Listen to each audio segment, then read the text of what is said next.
On today's video, we're going to cook some St. Louis style ribs, and I'm going to talk to you about buying spare ribs versus St. Louis style cut ribs. So these are just bought at my local Walmart. This is the spare ribs. Normally you'll see baby back ribs, spare ribs, and St. Louis style ribs. Okay, you want to buy them like this. When they're like this at this local Walmart right now, and that's all as the economy goes up and down. These are $2.97 a pound for the spare ribs, but when you buy the St. Louis cut, it's $4.27 a pound. That's $1.30 a pound.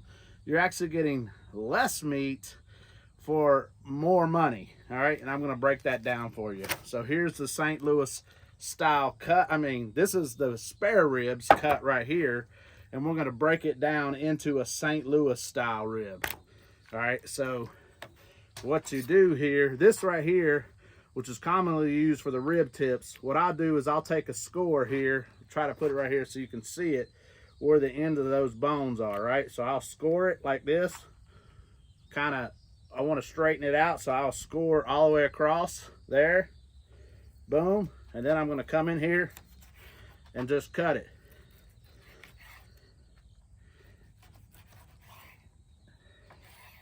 All right, before I do any more trimming, that's basically what you're going to get with a St. Louis style cut, but you're going to get that $4.27 a pound versus this together at $2.97 a pound.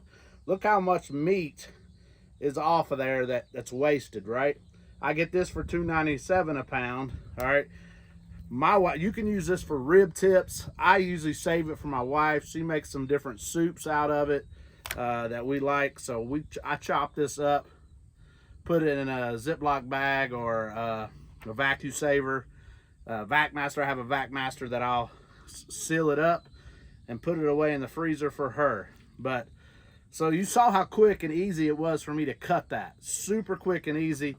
So why pay $4.27 a pound for a cut like this when you can pay $2.97 for a cut like this? Slice this off, boom, you're done. That's all the work. You just saved you $1.30 a pound. You're talking about $3-4 every cut. When you're doing 20-30 racks of these at a time, it's huge cost saving right there. Okay, so I'll separate this apart. I normally cut it up in little chunks like this for my wife, just to make it easier for her as far as cooking. And boom, this is going to go. Put this aside for now.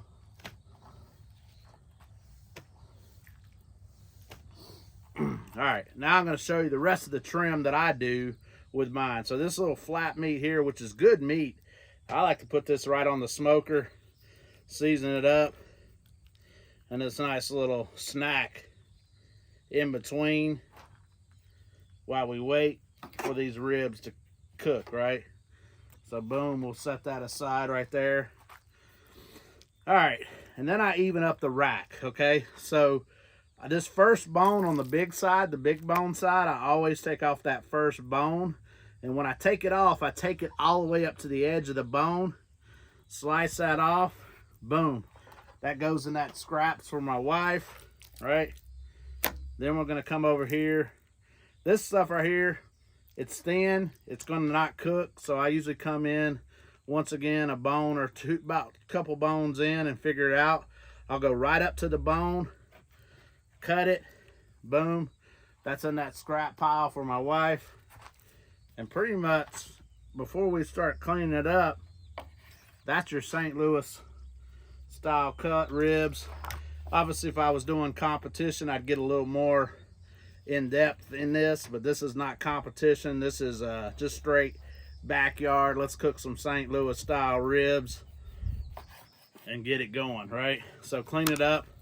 You can take the membrane off or leave the membrane off. There's different rules of thumbs on it. I'm gonna tell you what I do a lot of times, especially if I'm doing it in bulk. I'm gonna come in here and just score that membrane just like this. We're gonna score it, boom, boom. And what you're gonna find is it's gonna kind of disintegrate and kind of peel off during the cook. And when it's done, you don't even know that membrane is there. But boom, there you go. You got you a nice St. Louis style cut. cheaper cost, ready to go. We're gonna get this bad boy seasoned up. We're gonna throw it on our Iron Oaks 115-gallon offset smoker. I'm gonna show you how we got that fired up. Let's get at it. We're gonna be trying out the Jealous Devil's new Hex charcoal. It burns a lot hotter and longer, so I want to see how it works on our offset smoker today on this cook. You're gonna want to make sure you use some good dry seasoned wood. I'm gonna use some pecan wood from Butler Wood. Stack it on there, just like so. I'm going to be using my new Grill Blazer grill gun to get this bad boy started.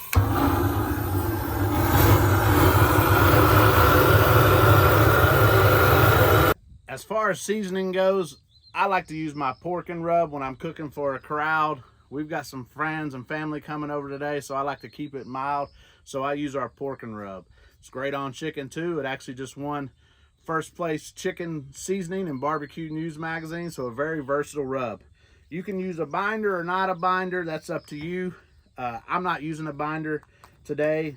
I don't feel like I need it. Perfect here. We're just gonna lay a nice layer on there of this pork and rub, get it seasoned down. All right, you're gonna wanna make sure you get all sides here. Get all the edges. There's flavor everywhere. You don't wanna miss an opportunity to season. Like I said, you wanna get all sides. Boom, flip it over. Season it up. Once we get this seasoning on here, we're gonna let it set up for about 15-20 minutes till we get our smoker controlled temps. I'm not worried about it sitting out. We're in a cooking stage, so we're gonna ramp up. We've got it nice and seasoned here. We're gonna get the smoker up to temp, and once it's up to temp, which we're gonna run at 250 today, I'm gonna do a 3-1 method, but check it out. All right, we got the pit settled in, set at our temperature 250 degrees, right and clean right now, clean smoke. We're gonna get this rack of ribs on, let it smoke for about 3 hours. See the rack there? Boom. Get it set in. Scrunch them together. Boom. She's ready to rock. Check back in. We'll look on it every hour, see where it's going, see how I like it. Sometimes I spritz, sometimes I don't. It just really all depends on how things are going with the cook. All right, 1 hour in, we're still holding steady strong at 250 degrees. Let's check out this rack of ribs. Rack of ribs here. Looking good.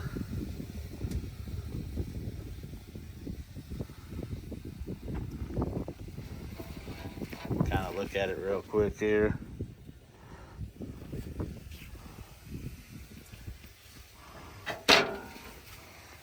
The rub is set in good. Like I said, you can spritz or don't spritz. I mix it up. Right now, we're not going to spritz this. We're going to shut her down and see what she looks like in another hour. All right, 2 hours in, steady at 250 degrees. Let's check out these ribs here. Looking really good now. Got some good char on them. See that membrane back in the back there? You can see that. All right, let's put them down. Let them go another hour, then we're gonna wrap them.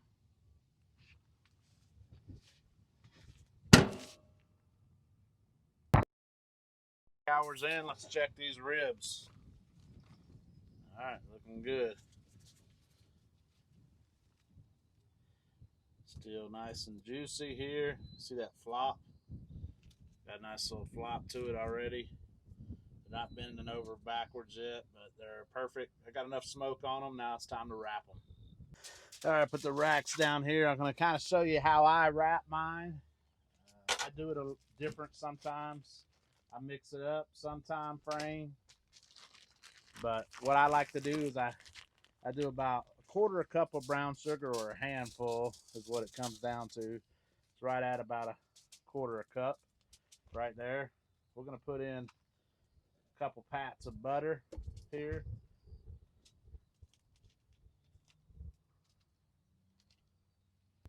And then we're going to come in with our original barbecue sauce here.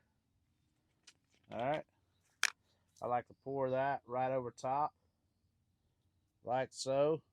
This is going to create like a glaze with the brown sugar, the butter, and the barbecue sauce. If you can't tell, it's windy out here. This is life of making videos in the desert here. That's why I got the aluminum foil here, stopping it from blowing during the video. So here we go. So I like to wrap it over like so. Usually put a crease to even it here, like so. Boom. This allows easy access to it when I need to check them. And now it's back on the smoker for another hour.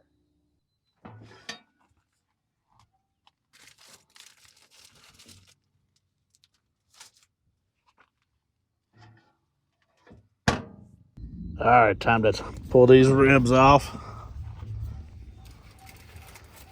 They're feeling good right there. They got a nice flop to them. Let's let them rest. All right, the ribs have had time to rest. It's been right at about a 4 hours total cooking time frame. Let's check out these ribs here. Boom. Look at that flop there. Still a little windy out here. I'm going to move this over. You can see those ribs look good. See how it's already kind of glazed on there already, right? So, boom. Let's check these ribs out. Slice.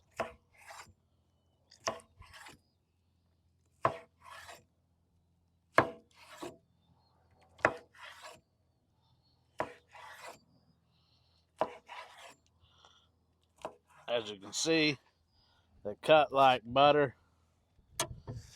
Boom. Looks like a really good rib here. All right, let's do the big test right here, the bite.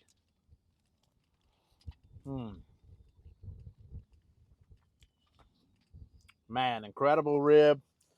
3-1 method on my Iron Oaks 115-gallon offset smoker. Perfect rib.